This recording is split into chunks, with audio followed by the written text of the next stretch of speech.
Welcome to another flip chart session. In this session, we're going to talk about procedural unfairness pertaining to misconduct. It's still one of the biggest bugbears everywhere, and it needs a specific attention, taking into account the new code, taking into account the proposed amendments to the LRA, and also taking into account case law development. So there is the proposed new bill. The bill makes it very clear that procedural fairness will be determined with reference to the code. The bill makes it also very clear that a fair procedure entails an adequate and reasonable opportunity to respond. Now, there's an innocuous little amendment that's proposed pertaining to a collective agreement.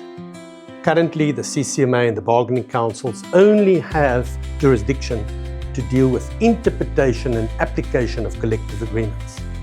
For this procedural fairness to be effective, you also need jurisdiction pertaining to compliance. And lastly, let's look at the code. The code became effective on 4 September last year. It introduces a concept that says there must be a genuine dialogue and an opportunity must be afforded for reflection before a decision is made. Now, how will that affect you over the next couple of years as a practitioner, and how will it affect you at the workplace, the CCMA, bargaining councils, and the Labour Court? The next slide deals with our potential exhibition in this. So this is where the SLR team thinks this development pertaining to procedural fairness will go. If there is a collective agreement, then that code that came into operation in September last year is not applicable. If there's a collective agreement, you look at the proposed amendments, the LRA is also not applicable. So the procedural fairness we're going to talk about in that regard, for simplicity's sake, we can call collective procedural fairness.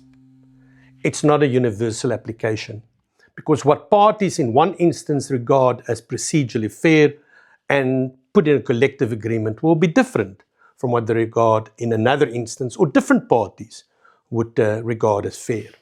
So collective procedural fairness in future is going to play a huge role. But remember, it hasn't got universal application. It's not applicable to all workplaces. So what will have universal application?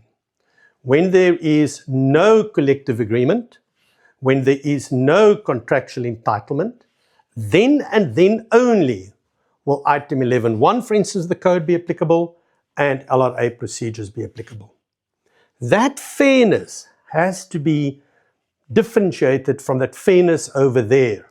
So this fairness will then be our statutory fairness.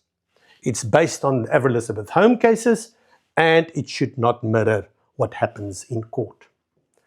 Outside of those two options, you've got a contractual entitlement to procedural fairness. That's incorporated, for instance, in the employment contract. You can contractually agree that that's not applicable, and you're going to regulate this scenario of procedural fairness pertaining to a contractual relationship. We don't talk about collective procedural unfairness here.